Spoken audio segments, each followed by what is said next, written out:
बाजार आज और कल में आप सभी का स्वागत है। मैं हूं स्वाति रायना। इस शो में हम आपको आज के बाजार का हाल तो बताएंगे ही, साथ ही अब गुरुवार के लिए क्या रहे स्ट्रैटेजी उस पर भी चर्चा करेंगे। हमारे साथ इस स्ट्रैटेजी को बनाने के लिए शो में शामिल हो चुके हैं जी बिजनेस के मैनेजिंग एडिटर अनिल सिंह भी, उनसे बातचीत करेंगे। साथ ही खास मेहमान आज हमारे साथ हैं सेठी फिनमार्ट के एमडी विकास सेठी। विकास जी, बहुत स्वागत है आपका। और पूरी रिसर्च टीम है तैयार हमारे साथ। देवांशी से जानेंगे बाजार का हाल कैसा रहा आज, साथ ही क्यों ओएनजीसी है फोकस में, इस पर अधिक जानकारी देंगे हमें कुशल गुप्ता। क्यों आया गुजरात फ्लोरोकेमिकल के शेयरों में उछाल, बताएंगे सृष्टि शर्मा। अदानी पोर्ट में लगातार 2 दिनों से गिरावट की वजहों पर अधिक जानकारी देंगे आशीष। और एसएनपी ने बैंकों की सेहत पर क्या रिपोर्ट जारी की, जानेंगे देवांशी से। सबसे पहले बाजार के आज के कारोबार पर एक नजर डाल लेते हैं। कल की बिकवाली लेकिन आज की मजबूती, बाजार में देखा रिबाउंड। निफ्टी करीब 200 अंकों के उछाल के साथ 14,500 के ऊपर बंद होने में कामयाब रहा। सेंसेक्स 660 अंकों की तेजी के साथ 48,500 के ऊपर बंद हुआ। बैंक निफ्टी ने 980 अंकों की दमदार छलांग लगाई और 31,800 के पास बंद हुआ। आज आईटी और फार्मा को छोड़कर सभी सेक्टर इंडेक्स में खरीदारी देखने को मिली। एफआईआईज और डीआईएस की तरफ से क्या आज आंकड़े देखने को मिले, समझते हैं। एफआईआईज यानी विदेशी संस्थागत निवेशकों ने कैश मार्केट में 731 करोड़ रुपए की आज बिकवाली की है। वहीं डीआईआईज यानी घरेलू संस्थागत निवेशकों ने आज कैश मार्केट में 244 करोड़ रुपए की खरीदारी की है। एडिटर स्टेक में अनिल जी से अब समझते हैं कि बाजार की तेजी कितनी टिकाऊ है। कल के बेहद कमजोरी भरे सेशन के विपरीत भारतीय बाजारों में आज एक दमदार रिकवरी वाला ट्रेडिंग सेशन देखने को मिला। हालांकि ऐसा नहीं कि ग्लोबल मार्केट से संकेत बहुत अच्छे हों या एफआईआईज की तगड़ी खरीदारी आ गई हो, कल के सेशन में भी बहुत बेचैना हो, ये सब कुछ नहीं था। उसके बावजूद बाजार रिकवर होते हुए दिखे। अच्छा, कोरोना का डर भी अभी तक बरकरार है, नए नए और बड़े बड़े आंकड़े आ रहे हैं, लेकिन उसके बावजूद फिर सरप्राइजिंग है कि रिकवरी हुई तो क्यों। तो उसके 2-3 कारण हैं। पहला तो है कि बाजार हो गए कल के सेशन में ओवरसोल्ड। जो ट्रेडर्स मतलब मजबूरी में इतनी तेज गिरावट की वजह से और जिन्होंने एक्सपेक्ट नहीं किया था कि कोरोना की वजह से बाजार का रिएक्शन इतना ज़्यादा आ जाएगा, वो कल ही बेच गए, हल्के हो गए। पुट कॉल रेशियो 1 के काफ़ी नीचे ओवरसोल्ड था। तो एक तो वायदा कारोबार में पोजीशन एकदम हल्की और उसके ऊपर ओवरसोल्ड, तो शॉर्ट कवरिंग वहाँ से बनी। दूसरा, न सिर्फ ट्रेडर्स बल्कि एफआईआईज ने भी जो बेचा, बेचने के बाद उनकी इंडेक्स में लॉन्ग पोजीशन 50% पर आ गई, जो कि बहुत नीचे की मानी जाती है। इंडेक्स में नेट लॉन्ग नेट शॉर्ट 25% पे, तो यानी कि एफआईआईज भी ज़रूरत से ज़्यादा कॉशियस और पोजीशन हल्की करके बैठ गए, तो उनके लिए भी एक रिकवरी का कारण बना। तीसरा है कि रुपया कमज़ोर होता हुआ दिख रहा है, 75 के आसपास आ गया डॉलर के सामने, और ऐसे में एफआईआईज के लिए अब अगर 4% करेंसी गिरने के बाद अगर वो बेचते भी हैं और डॉलर में कन्वर्ट करेंगे तो उनको उतना मुनाफा नहीं दिखेगा जो होना चाहिए, और प्लस भाव और ऊपर से गिर गए तो हाथ रोक लिया। ये 3 कारण ऐसे थे। हालांकि कोरोना को लेकर कोई राहत नहीं है, लॉकडाउन अभी हुआ नहीं है, वो डर बरकरार है। ग्लोबल मार्केट्स बुरे नहीं है तो बहुत अच्छे भी नहीं है, इनफैक्ट अच्छे ही कहे जाएंगे, सुस्त हैं, लेकिन रुझान पॉजिटिव साइड पर है।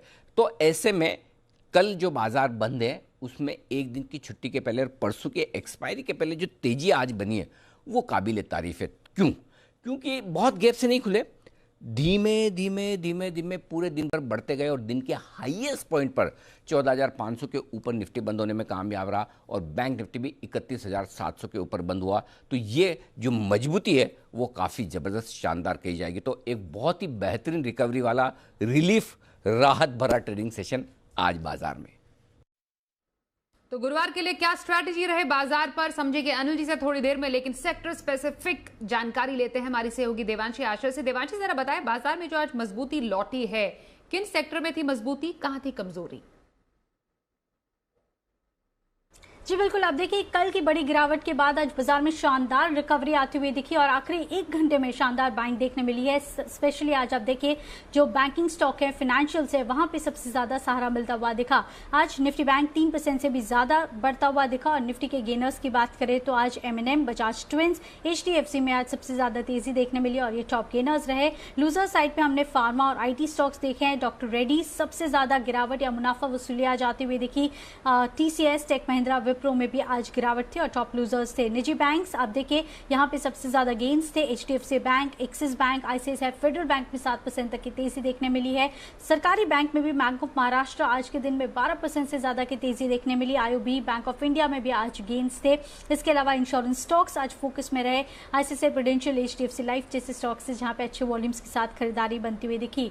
ऑटो एंसिलरी दोनों ही सेक्टर्स आज पॉजिटिवली ट्रेड करते हुए दिखे, जिसमें मारुति, टाटा मोटर्स, M&M में तो तेजी थी, लेकिन टायर स्टॉक्स जैसे कि अपोलो टायर्स, साथ ही बैटरी स्टॉक्स, अमरा राजा, मदरसन सुमी जैसे स्टॉक्स थे जहां पे आज गेन्स बनते हुए दिखे। इसके अलावा कई ऐसे गेनर्स थे जैसे कि सोबा 16% तक की तेजी, KPR मिल्स में तेजी देखने मिली, फाइजर, गुजरात एल्कलीज जैसे स्टॉक्स भी थे जहां पे आज अच्छे वॉल्यूम्स के साथ खरीदारी देखने मिली। 7% से ज़्यादा के गेन्स थे।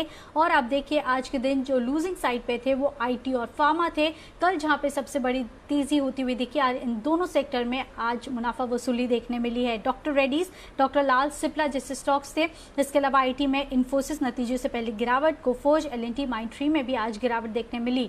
लेकिन इस बीच भी आज आपकी दमदार कमाई होती हुई दिखी। आज आपको जय ने कॉल खरीदने की राय दी थी, साथ ही हिंडाल को खरीदने की राय आपको सिमी जी ने दी थी।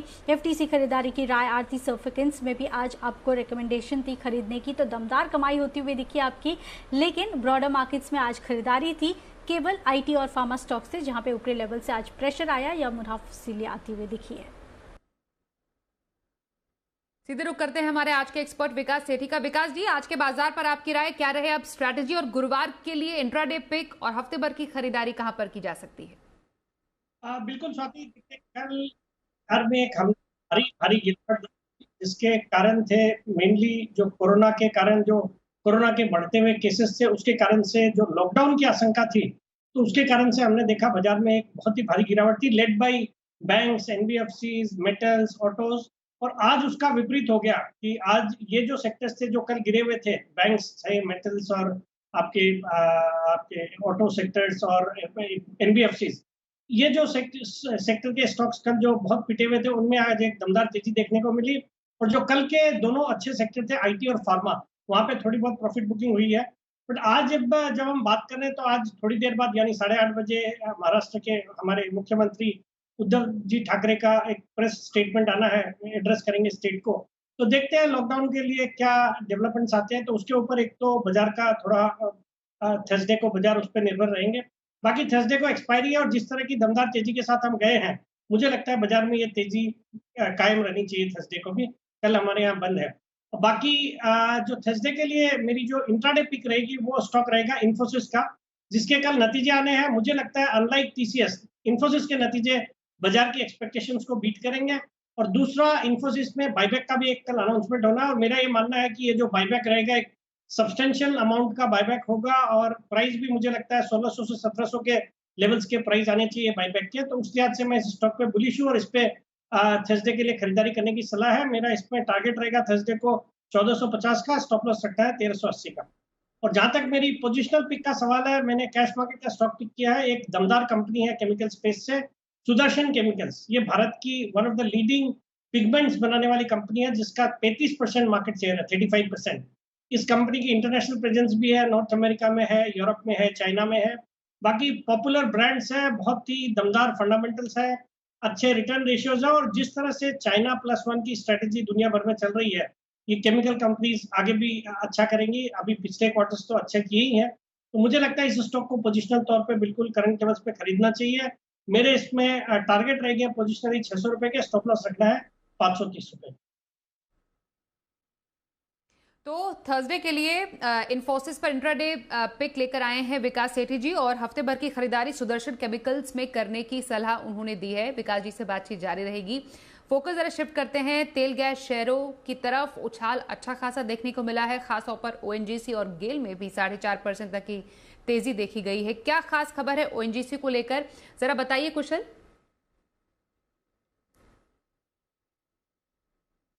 तो आज ONGC में करीब 4% तक की तेजी हमें देखने को मिली और वो इसलिए क्योंकि आप अगर देखें तो यहाँ पर इनका KG बेसिन में जो गैस ये जून एंड से शुरू करने वाले हैं बिक्री का, उसके लिए इन्होंने इनवाइट्स भेजे थे बोलियां अपनी मंगवाने के लिए। 2 MSCMD का जो इनका ओवरऑल गैस स्पेस है जो ये अभी बेचना चाहते हैं जून एंड से, उसके लिए इन्होंने जो न्यूनतम बोली अब मंगवाई है, मिनिमम बिडिंग जो आप गैस खरीदने के लिए कर सकते हैं वो $6.6 पर रखी है। जबकि अगर आप सरकार की सीलिंग प्राइस देखें तो वो सितंबर तक तो $3.62 हैं, तो उसके मुकाबले अगर आप देखें तो कहीं ना कहीं बहुत सिग्निफिकेंट जंप जो है इन्होंने अपनी बिडिंग के लिए रखा है। और यहाँ पर जो इन्होंने बिडिंग के लिए प्राइसिंग डिसाइड की है वो जो ब्रेंट क्रूड है उसकी 3 मंथ की एवरेज प्राइसिंग ये लेते हुए नजर आए हैं। करीब उसका 10.5% जो है वो $6.6 के हिसाब से बनता है।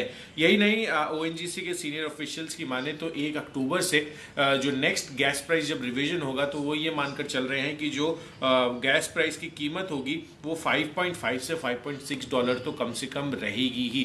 तो कहीं ना कहीं ये इन सब चीज़ों की वजह से आज ONGC काफ़ी बड़े फोकस में था। और साथ ही जो बिडर्स, जो बायर्स होंगे गैस के, वो 3 से 5 साल का कॉन्ट्रैक्ट करते हुए नजर आएंगे। तो ये एक अहम इवेंट या आप डेवलपमेंट कह सकते हैं जिस वजह से ONGC में हमें आज शानदार तेजी देखने को मिली। तो ONGC के शेयर में 4% का उछाल खबरों के दम पर, वहीं गुजरात फ्लोरोकेमिकल में भी उछाल देखा गया है। आखिरकार शेयर में उछाल की वजह क्या है, सृष्टि शर्मा हमारी सहयोगी से जानते हैं। बताइए सृष्टि। जी हाँ, गुजरात फ्लोरोकेमिकल में जबरदस्त तेजी देखने को मिली है। पिछले 2 दिन में करीब 13% का उछाल हम देख रहे हैं। पिछले 1 महीने में स्टॉक ने करीब 19% के रिटर्न दिए हैं और 6 महीने की बात करें तो करीब 50% तक के स्टॉक्स ने रिटर्न दिए हैं। क्या है इस तेजी की वजह, आइए जानते हैं। सबसे पहले समझते हैं कि कंपनी करती क्या है। स्पेशलिटी केमिकल बनाने वाली कंपनी फ्लोरोकेमिकल्स में सबसे ज्यादा कंपनी की पकड़ है और फ्लोरोकेमिकल्स बनाने वाली भारत में से चुनिंदा कंपनीज में से एक है। इसी के अंतर्गत इनका एक केमिकल आता है PTFE करके। ये जो केमिकल है वो भारत में एक लौती कंपनी है जो कि ये केमिकल बनाती है और पूरे विश्व की बात करें तो चौथी सबसे बड़ी कंपनी है जो कि ये PTFE नाम का केमिकल बनाती है। और इस केमिकल का इस्तेमाल कंटेनर्स और पाइप बनाने में इस्तेमाल होता है। अन्य केमिकल्स का इस्तेमाल कई सारी इंडस्ट्रीज में होता है जैसे कि फार्मा, एग्रो, केबल, इंफ्रा, ये सारी इंडस्ट्रीज हैं जहां पे इनके बनाए हुए केमिकल्स इस्तेमाल होते हैं। और ये जो कंपनी है ये आइनॉक्स ग्रुप की कंपनी है और डीमर्ज होके, जो कि आइनॉक्स लेजर बन गया और आइनॉक्स विन बन गया, इनसे ये डीमर्ज होके अब गुजरात फ्लोरोकेमिकल्स के नाम से 2019 पे लिस्ट हुई है। अब इस स्टॉक में काफी ज्यादा तेजी देखने को मिल रही है और आगे भी माना जा रहा है कि कंपनी का कामकाज भी काफी अच्छा रहेगा, क्योंकि जो कंपनी के प्रोडक्ट्स हैं कोविड के चलते उन पे असर जरूर देखने को मिला था, पर लगातार उनकी जो कैपेसिटी यूटिलाइजेशन है कंपनी के प्लांट्स की, उसमें सुधार देखने को मिल रहा है। जो कंपनी के ऊपर कर्ज था, कंपनी लगातार उसे कम कर रही है। आगे चल के कंपनी का फोकस है कि वो अपना कर्ज और भी कम करे। पिछले 2-3 साल की बात करें तो क्षमता विस्तार पे भी कंपनी का काफी फोकस रहा है। 2 सेगमेंट्स फ्लोरो स्पेशलिटी और फ्लोरोपॉलीमर में कंपनी ने करीब 1400 से 1500 करोड़ का निवेश किया है। और अब आगे जाके हम देख सकते हैं कि ये जो दोनों ही सेगमेंट्स है, जो इनके प्लांट्स हैं, वहां पे भी कैपेसिटी यूटिलाइजेशन काफी बेहतर होते हुए आए। फाइनेंशियल ईयर 22 में जो फ्लोरोपॉलीमर का सेगमेंट है वो पूरी क्षमता पर कामकाज करते हुए दिख सकता है। तो कहीं ना कहीं उनकी आय में भी काफी अच्छी बढ़त होते हुए हम देख सकते हैं। PTFE सेगमेंट में जो इनका केमिकल है उसमें वैल्यू एडेड प्रोडक्ट्स पर कंपनी का ज्यादा फोकस है, जिसमें कि दाम का उतार चढ़ाव काफी कम होता है। और रेफ्रिजरेंट्स की जो अगर मांग देखें तो वो चौथी तिमाही में सामान्य होती हुई नजर आएगी। तो क्लियरली जो हम लगातार स्टॉक में तेजी देख रहे हैं और आगे भी वो पॉजिटिव आउटलुक इसलिए बना रहे हैं क्योंकि लगातार कंपनी कर्ज कम कर रही है। कंपनी के जो प्रोडक्ट्स की मांग है वो इंटरनेशनल और डोमेस्टिक मार्केट्स में भी काफी इंप्रूव हो रही है और आगे चल के कैपेसिटी यूटिलाइजेशन बेहतर करने से भी कंपनी को फायदा मिलेगा। विकास जी, ONGC और गुजरात फ्लोरोकेमिकल पर आपकी राय? देखिए, जहां तक ONGC का सवाल है, ये जो खबरें हैं डेफिनेटली पॉजिटिव है और स्टॉक भी काफी पिटा हुआ है, तो इन लेवल से इसमें भी बिल्कुल होल्ड करने की सलाह है या कोई भी गिरावट में खरीदारी करनी चाहिए। और जहां तक गुजरात फ्लोरोकेमिकल्स का सवाल है, इस स्टॉक को मैंने, जो मेरे सेगमेंट होते हैं सदाबहार, सेठी साहब और जो SPL मिड कैप सेगमेंट में निचले लेवल्स में 580-600 के लेवल्स पे इसको रिकमेंड करा हुआ है। वहां से एक दमदार तेजी देखने को मिली है। एक बहुत ही बेहतरीन कंपनी है और इसमें एक और जो सेगमेंट है इनका, ये रेफ्रिजरेंट्स बनाते हैं जो कि रेफ्रिजरेटेड ट्रांसपोर्ट में काम आता है, जो कि ये कोविड की वैक्सीन के ट्रांसपोर्ट में भी लगता होगा। तो मुझे लगता है उसका भी एक बड़ा फायदा इस कंपनी को होना चाहिए। बाकी एक दमदार कंपनी है और करंट लेवल से भी मीडियम से लंबी अवधि के लिए मुझे लगता है इस स्टॉक में बने रहना चाहिए या कोई भी गिरावट में खरीदारी करनी चाहिए। इसमें हम आने वाले 9 से 12 महीने में 900-1000 रुपए तक के लेवल्स देख सकते हैं। तो दोनों में ही ओएनजीसी गुजरात फ्लोरोकेमिकल में बने रहने की सलाह विकास सेठी जी की। आगे बढ़ते हैं और देते हैं शर्मा जी का ऑप्शन।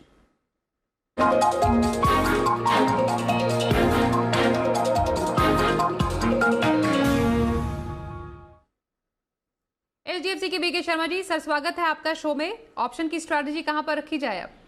जी स्वाति जी नमस्ते और नव वर्ष की आप सभी को और आपके दर्शकों को शुभकामनाएं। आज दो ऑप्शन लेकर उपस्थित हुआ हूं। दोनों ही जो स्टॉक्स हैं वो नीचे बंद हुए हैं। अडानी पोर्ट्स करीब 2% नीचे बंद हुआ, लेकिन मैं ये देख रहा हूं कि ये नीचे से वो बढ़ा और लगता है कि यहाँ पे वीकनेस पूरी हो चली है और कल ये थोड़ा बेहतर परफॉर्मेंस दे सकता है। तो अडानी पोर्ट्स के अंदर अप्रैल सीरीज में 750 की स्ट्राइक प्राइस की कॉल आप 29 रुपए पे ले सकते हैं। स्टॉप लॉस रखिए 22 रुपए और टारगेट आपका रहेगा 40। दूसरा डॉक्टर रेड्डीज ऊपर खुला लेकिन अंततः नीचे बंद हुआ, 4.4% नीचे बंद हुआ स्टॉक और इसके अंदर लगता है थोड़ी वीकनेस रह सकती है। तो इसमें सजेस्ट ये कर रहा हूँ कि अप्रैल सीरीज में 4,900 स्ट्राइक प्राइस की कॉल आप जो करीब मिलती थी 159 रुपए पे, आज उसको आप 140 रुपए के आसपास लें। यहाँ पे बिल्कुल तय है कि अगर ये स्ट्राइक प्राइस का प्रीमियम नीचे आएगा 140 रुपए तक तो ही आप लेंगे, अन्यथा नहीं लेंगे। तो समय के हिसाब से इंतजार कीजिए, भाव आएगा तो लीजिएगा, अदरवाइज नहीं लीजिएगा। उसमें स्टॉप लॉस रखें 100 रुपए का और टारगेट आपका रहेगा 210। ध्यान रखिए ये जो ऑप्शन हैं ये करीब 4 या 5 दिन से आप ज्यादा होल्ड न करें, अंततः या तो स्टॉप लॉस होगा या प्रॉफिट में आप एग्जिट हो जाएंगे। धन्यवाद, जय हिंद, जय माता दी। आइए अब समझते हैं गुरुवार को हफ्ते के एक्सपायरी के दिन क्या रहे बाजार पर स्ट्रैटेजी, अनिल जी से। अब जहां तक परसों के सेशन का सवाल है, ढेर सारा एक्शन होगा। एक तो वो हफ्ते की एक्सपायरी है वायदा कारोबार की, अच्छा 2 दिनों के ग्लोबल संकेत होंगे, 2 दिनों के कोरोना के संकेत होंगे। आज के सेशन में एफआईज और घरेलू फंड ने क्या किया ये भी देखना है और परसों सुबह सुबह डाउ फ्यूचर्स क्या करते हुए दिखेंगे। इन सारे संकेतों के बीच में जहां हम बंद हुए हैं आज, वो बहुत इंपॉर्टेंट लेवल है ना, क्योंकि मेक और ब्रेक वाला है। जो 14,500-575 की रेंज है निफ्टी में रिकवरी के लिहाज से, उसके आसपास उसी रेंज में जाकर बंद हुआ है। बैंक निफ्टी भी 31,700-800 के आसपास बंद हुआ है, तो हल्की रुकावट वाले रेंज के आसपास आकर बंद हुआ है। तो अब परसों के सेशन के लिए जो आपके लिए मजबूत सपोर्ट है वो बनेगा 14,300 के आसपास का। 14,250, 14,350 ये 100 पॉइंट की रेंज मजबूत सपोर्ट के तौर पर आएगी। अगर कोई खराब खबर लॉकडाउन से रिलेटेड आ भी जाए तब भी ये आसानी से टूटने वाला है नहीं। और ऊपरी स्तरों पर 14,600, 14,675 की रेंज होगी जहां पर आप बाजार को रुकते हुए देखेंगे। अब आइए बैंक निफ्टी में। बैंक निफ्टी में इतने बड़े बड़े लेवल आ रहे हैं, 1000 पॉइंट का मूव, 1500 पॉइंट का मूव रोज हो रहा है। तो अब बैंक निफ्टी के लिए लेवल एकदम आसानी से निकालना मुश्किल काम है, लेकिन फिर भी 31,300 को आप सपोर्ट रेंज के तौर पर मानकर चल सकते हैं। और ऊपर में 32,200, 32,500 ये 300 पॉइंट की रेंज है जहां बैंक निफ्टी रुकता हुआ नजर आ सकता है परसों के सेशन के लिए। बड़ी रेंज इसलिए दे रहा हूं, 2 दिनों की छुट्टी भी होगी, बहुत सारी खबरें भी होगी, कोरोना का अपडेट भी होगा, वायदा कारोबार की हफ्ते की एक्सपायरी भी है। तो देखते हैं परसों के सेशन में क्या कुछ होता है। इन लेवल्स पर, इन रेंज पर नजर रखिए। और जो बाजार वॉलेटाइल हो रहे हैं, कभी कुछ देखिए, जहां कल सबसे ज़्यादा बढ़ने वाले आईटी और फार्मा शेयर थे और बैंक और एनबीएफसी ऑटो वगैरह सबसे ज़्यादा पीटे थे, आज पूरी सिचुएशन रिवर्स हो गई। सबसे ज़्यादा बढ़ने वाले बैंक्स, ऑटो रहे और गिरने में आज आईटी और फार्मा। तो सेक्टोरल चर्निंग काफ़ी होती दिख रही है और यही आपको परसों के सेशन में गुरुवार को भी देखने को मिलेगी। तो गुरुवार को बाजार पर स्ट्रैटेजी समझने के बाद अब ऑप्शन की स्ट्रैटेजी भी समझ लेते हैं। हमारे साथ मोतीलाल ओसवाल के चंदन तापड़िया है। चंदन जी, बहुत स्वागत है। गुरुवार को ऑप्शन की स्ट्रैटेजी कहां रखने की सलाह देंगे? जी नमस्कार। देखें, बाजार में 2-3 दिनों की गिरावट के बाद एक नीचे के लेवल से अच्छी रिकवरी देखने को मिली है और ऐसा लग रहा है सेलेक्टिव मेटल और बैंकिंग काउंटर यहाँ पे पॉजिटिव मूड बनाते हुए नजर आएंगे। तो मेटल में यहाँ पे हिंडाल्को पे खरीदारी की सलाह लग रही है। यहाँ पे लग रहा है कि अपसाइड के मूवमेंट बनेंगे। तो हिंडाल्को की 350 की कॉल लो जो 11 रुपए के आसपास बंद हुई है, 7 रुपए का स्टॉप लॉस लगाने की सलाह रहेगी और हमारा मानना है कि ये कॉल ऊपर में 18 से 19 रुपए तक जा सकती है। वहीं दूसरा ट्रेड रहेगा बैंकिंग स्पेस में। आप देखेंगे आईसीआईसी बैंक, एचडीएफसी बैंक और कुछ दूसरे बैंक ने एक मेजर सपोर्ट से आज रिवर्सल देखा है। और ऐसा लग रहा है कि शायद 1-2 दिन और थोड़ा शॉर्ट कवरिंग स्पाइक देखने को मिलेगा। इसके लिए आईसीआईसीआई बैंक की 570 की कॉल लेने की सलाह रहेगी। 13 रुपए के आसपास ये कॉल चल रही है, लीजिए। 8 रुपए का स्टॉप लॉस लगाइए और हमारा मानना है कि ऊपर में 22 से 23 रुपए तक ये 570 की आईसीआईसीआई बैंक कॉल छूने की संभावना है। बहुत शुक्रिया चंदन जी, गुरुवार के लिए ऑप्शन स्ट्रैटेजी बताने के लिए। अब शो के अंत में विकास जी आपसे समझेंगे लॉन्ग टर्म पिक कौन सी दे रहे हैं आज? बिल्कुल स्वाति, लॉन्ग टर्म के लिए आज जो स्टॉक रिकमेंड कर रहा हूँ वो लाइफ इंश्योरेंस स्पेस से है। इस सेक्टर पे मैं बहुत ही बुलिश हूँ। मुझे लगता है एक बहुत ही अंडर पेनिट्रेटेड सेक्टर है, भारत में ट्रिमेंडस अपॉर्चुनिटी है और यहाँ से मैंने पिक किया है एसबीआई लाइफ इंश्योरेंस को, जिसकी एक बहुत ही दमदार फंडामेंटल्स है, एक अच्छी पेडिग्री है। एसबीआई का भी जो साथ है वो भी इनको फायदा मिलता है। ये स्टॉक आज 898 के आसपास बंद हुआ है। मुझे लगता है करंट लेवल्स पे इस स्टॉक को खरीदना चाहिए। आने वाले 9 से 12 महीने में मेरा इसमें 1100 रुपए का लक्ष्य है, तो खरीदारी करने की सलाह है एसबीआई लाइफ। एसबीआई लाइफ में लंबी अवधि की खरीदारी करने की सलाह विकास सेठी जी की। बहुत शुक्रिया सर, शो में आप शामिल हुए। हमारे तमाम सहयोगियों का भी बहुत शुक्रिया हम तक एक्सक्लूसिव खबर पहुंचाने के लिए। गुरुवार को एक बार फिर से मुलाकात होगी बाजार आज और कल में।